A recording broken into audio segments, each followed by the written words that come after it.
তো বন্ধুরা, আজকে টাটা টিয়াগো ব্যাটারি গাড়ি চালাচ্ছি। তো ব্যাটারি গাড়ি যেটা আছে সেটার গিয়ার ফাংশন কি আছে সেটাই আজকে তোমাদেরকে দেখাবো। তো এদিকে দেখছো, এটা হচ্ছে গিয়ার ফাংশন।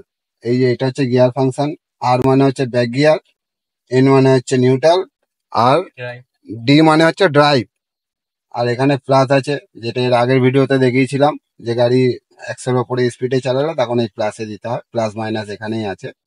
তো এটা কি, তুমি যখনই এরকম ঘোরাবে, এই দেখছো এন দিয়ে দিয়েছি মানে ব্যাক গিয়ার, এখানে তোমার শো করছে ব্যাক গিয়ার।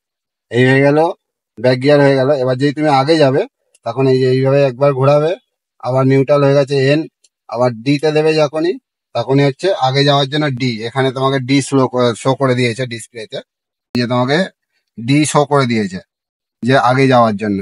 এই হয়ে গেল টাটা টিয়াগোর গিয়ার ফাংশন। এইটা হয়ে গেল তোমার টাটা টিয়াগোর গিয়ার ফাংশন ব্যাটারি গাড়ির। এই হচ্ছে ব্যাটারি গাড়ির পুরো ফাংশন।